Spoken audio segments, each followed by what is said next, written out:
Galileo Galilei எதனால் நவீன அறிவியலின் தந்தைன்னு அறியப்படுறாருன்றதை பார்க்கலாம். 1608ஆம் ஆண்டு ஹான்ஸ் லிப்பர்ஸே என்ற ஒரு டச் ஸ்பெக்டிக்கல் மேக்கர் டெலஸ்கோப் தொலைநோக்கியை முதல் முறையாக கண்டுபிடிச்சாங்க. அதை அவர் ஆப்ஜெக்ட்ஸை 3 மடங்கு பெரிதாக பார்க்குற மாதிரி வடிவமைச்சிருந்தாங்க. மேலும் அது ஆரம்பத்தில் கடற்பயணங்கள்லையும் இராணுவத்திலையும் பயன்பாட்டிற்கு வர தொடங்கியிருந்தது. இந்த நிலையில தான் இந்த தொலைநோக்கியினுடைய கண்டுபிடிப்பு பற்றின தகவல் 1609ஆம் ஆண்டு இட்டாலியை சென்றடைஞ்சது. அப்போ இட்டாலியன் அஸ்ட்ரானமரான கலிலியோ கலிலி டெலஸ்கோப்பை மேம்படுத்தணும் அப்படின்னு முடிவு செஞ்சாங்க. பிறகு அந்த டெலஸ்கோப்பை அவர் ஆப்ஜெக்ட்ஸை 20 மடங்கு பெரிதாக பார்க்குற மாதிரி வடிவமைச்சு மேம்படுத்தினாங்க.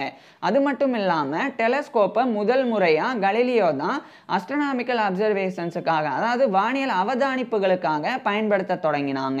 அடுத்து அவரை பின்பற்றி நிறைய வானியலாளர்கள் டெலஸ்கோப்பை அஸ்ட்ரோனாமிக்கல் அப்சர்வேஷன்ஸுக்காக பயன்படுத்த தொடங்கியிருந்தாங்க. இந்த நிலையில தான் தொலைநோக்கியை பயன்படுத்தி கலிலியோ ஜூபிட்டர் வியாழன் கோளினுடைய 4 லார்ஜஸ்ட் மூன்ஸான அயோ, யூரோப்பா, கனிமீட், அதுக்கப்புறம் கலிஸ்டோ இவைகளை கண்டறிஞ்சாங்க. இது சூரிய மையவாதம் ஏற்றுக்கொள்ளப்படுறதுக்கு மிக முக்கியமான ஆதாரமாக இருந்தது.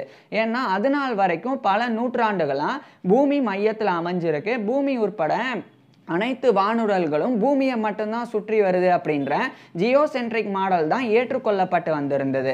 இந்த நிலையில் 16ஆம் நூற்றாண்டினுடைய நடுப்பகுதியில் நிக்கோலஸ் கோப்பர்னிக்கஸ் என்ற நவீன வானியலின் தந்தை சூரியன் தான் மையத்தில் அமைஞ்சிருக்கு, பூமி உட்பட அனைத்து கோள்களும் சூரியனை சுற்றி வருது அப்படின்னு அந்த சூரிய மையவாதம் ஹீலியோசென்ட்ரிசம் அந்த மாடலை அவர் முன்மொழிஞ்சாங்க.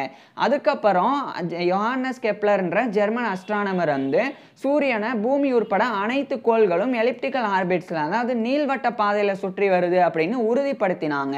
இது எல்லாத்தையும் இவங்க 2 பேரும் மேத்தமெட்டிக்கல் கால்குலேஷன்ஸை பயன்படுத்தி தான் உறுதிப்படுத்தினாங்களே ஒழிய கண்ணால பார்த்து அது நிரூபணமாகிற அளவுக்கு இல்லை.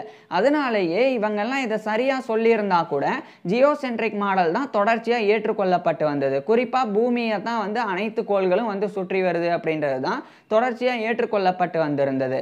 இந்த நிலையில் இந்த கலிலியோவினுடைய ஜூபிட்டரினுடைய 4 லார்ஜஸ்ட் மூன்ஸோடைய டிஸ்கவரி ஒரு இம்பார்ட்டன்ட் எவிடன்ஸாக இருந்தது. ஏன்னா அந்த 4 துணைக்கோள்களுமே வியாழன் கோளை சுற்றி வந்தது. இப்போ அனைத்து வானுடல்களும் பூமியை தான் சுற்றி வருது அப்படின்னா வியாழன் கோளை எப்படி அந்த 4 துணைக்கோள்கள் சுற்றுது அப்படின்ற அந்த ஒரு எவிடன்ஸை கலிலியோ எடுத்து வச்சாங்க. மேலும் அவர் அதை அஸ்ட்ரோனாமிக்கல் அப்சர்வேஷன்ஸ் மூலமாக எடுத்து வச்சது மட்டும் இல்லாமல் தொலைநோக்கியை பயன்படுத்தி யார் வேணால் அதை பார்த்து உறுதிப்படுத்திக்க முடியும். ஸோ அது மாதிரி அவருடைய எவிடன்ஸ் ஆனது இருந்தது. இதனாலேயே இந்த ஹீலியோசென்ட்ரிசம் அல்லது ஹீலியோசென்ட்ரிக் மாடல் அப்படின்ற சூரிய மைய மாதிரி அல்லது சூரிய மைய வாதம் இது ஏற்றுக்கொள்ளப்படுறதுக்கு காரணமாக இருந்தது. ஸோ சூரியன் மையத்தில் அமைஞ்சிருக்கு, பூமி உட்பட அனைத்து கோள்களும் சூரியனை நீள்வட்ட பாதையில் சுற்றி வருது அப்படின்னு இன்றைய காலகட்டத்தில் ஏற்றுக்கொள்ளப்பட்டிருக்கு. அப்படின்னா அதுக்கு முக்கியமான காரணம் கலிலியோ தான். அவருடைய அந்த ஜூபிட்டர் 4 லார்ஜஸ்ட் மூன்ஸோடைய டிஸ்கவரி தான். இது மட்டும் இல்லாமல் கலிலியோ இன்னொரு முக்கியமான பங்களிப்பை செலுத்தினாங்க. குறிப்பாக பிரின்சிபல் ஆஃப் இனர்சியா அப்படின்னு ஒரு ஐடியாவை இவர் முன்மொழிஞ்சாங்க. அப்படின்னா என்னன்னா ஒரு பொருள் என்ன நிலையில் இருக்கோ அதே நிலையில் அந்த பொருள் எப்போவுமே இருக்கும் அன்டில் அந்த பொருளுக்கு எக்ஸ்டர்னல் ஏதாவது ஒரு ஃபோர்ஸ் அதை நகர்த்துற வரைக்கும். உதாரணத்துக்கு ஒரு பால் இருக்குன்னா அந்த பால் தரையில் வைக்கப்பட்டிருக்குன்னா அது அப்படியே வைக்கப்பட்டிருக்கும்.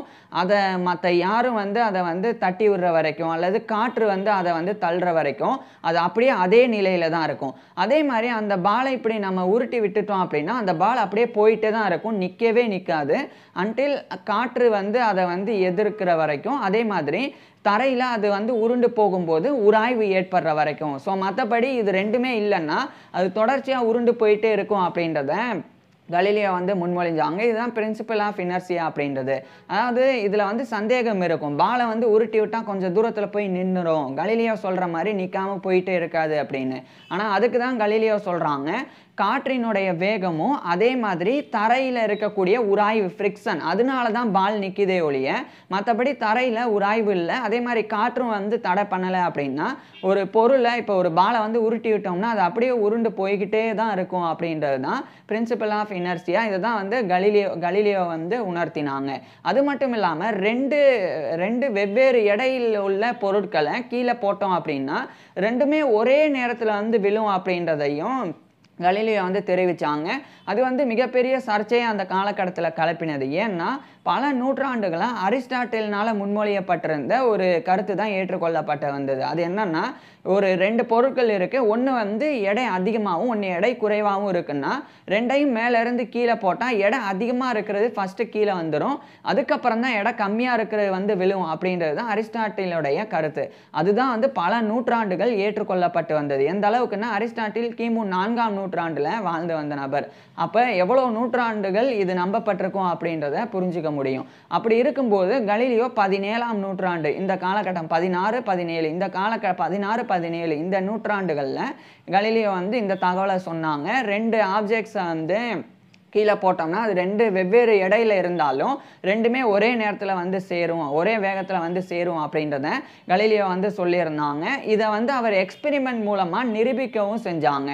அதுலயும் என்னன்னா, இப்ப வந்து ஒரு சந்தேகம் இருக்கு. இப்போ ஒரு பஞ்சு இருக்கு, ஒரு இரும்பு இருக்கு, 2மே வந்து ஒரே எடையில இருக்கு. அப்ப மேல இருந்து கீழே போட்டா சாரி, பஞ்சு வந்து எடை கம்மியா இருக்கு, இரும்பு வந்து எடை ஜாஸ்தி இருக்கு. இப்ப மேல இருந்து கீழே போட்டா இரும்பு தான் வந்து ஃபர்ஸ்ட் கீழே விழும், பஞ்சு அதுக்கப்புறமா தான் விழும். அது எதனாலன்னா, காற்று அதை வந்து தடை பண்ணுது, இரும்பை வந்து காற்றினால தடை பண்ண முடியல, இங்க இருக்கிற காற்று வேகத்தினால. ஸோ அதனால தானே ஒழிய, இப்போ காற்று இல்லாத இடத்துல பஞ்சையும் இரும்பையும் வெவ்வேறு இடையில இருந்தாலும் அதை கீழே போட்டால் ஒரே நேரத்தில் தான் வந்து விழும். ஸோ அதுதான் கலீலியோவினுடைய கூற்று. ஸோ இப்படி கலீலியோ பண்ண 3 பங்களிப்புகள் வந்து 3 வெவ்வேறு அறிவியல் துறைகளை சார்ந்தது. டெலஸ்கோப் ஆனது அஸ்ட்ரானமி வானியல், அதுக்கப்புறம் வந்து இந்த ஜூபிட்டருடைய 4 மூன்ஸை கண்டறிஞ்சது அப்படின்றது வந்து அண்டவியல் காஸ்மாலஜி, அதுக்கப்புறம் இந்த இயக்கங்கள் பற்றி இவர் சொன்னது வந்து ஒன்று ஃபிசிக்ஸ், இன்னொன்று வந்து மெக்கானிக்ஸ். ஸோ ஒட்டுமொத்தமாக சொல்ல போனால் இயற்பியல் இயக்கவியல் அப்படின்னு சொல்லலாம். ஸோ குறிப்பாக இயக்கவியல் தான். ஸோ இப்படி வெவ்வேறு 3 துறைகளில் கலீலியோ வந்து இவ்வளோ பங்களிப்புகள் வந்து கொடுத்துருக்குறாங்க.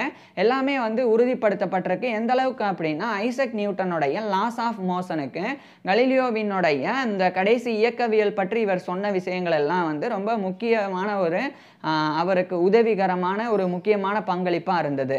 ஸோ இதனால தான் கலீலியோ வந்து ஃபாதர் ஆஃப் மாடர்ன் சயின்ஸ், நவீன அறிவியலின் தந்தை அப்படின்னு அறியப்படுறாங்க. அது மட்டும் இல்லாமல் இவர் வந்து ஃபாதர் ஆஃப் அப்சர்வேஷனல் அஸ்ட்ரானமி அப்படின்னும் அழைக்கப்படுறாங்க. அதுமாதிரி வெவ்வேறு விஷயத்தில் ஃபாதர் அப்படின்னும் அழைக்கப்படுறாங்க. ஸோ இப்பேற்பட்ட கலீலியோ பற்றி நீங்கள் என்ன நினைக்கிறீங்க அப்படின்றத கமெண்ட்ஸில் சொல்லுங்கள். அதே மாதிரி கலீலியோவினுடைய ஃபுல் லைஃப் ஹிஸ்ட்ரி, இவர் எங்கே எப்போ பிறந்தாங்க, எப்படி வாழ்ந்தாங்க, இன்னும் என்னெல்லாம் இவர் வந்து அறிவியலுக்கு பங்காற்றி இருக்கிறாங்க அப்படின்ற முழு தகவலை நான் ஏற்கனவே பேசியிருக்கேன். அதை பார்க்குறதுக்கு கீழே டிஸ்கிரிப்ஷனில் லிங்க் கொடுத்துருக்குறேன், கட்டாயமாக பாருங்கள். தேங்க்யூ.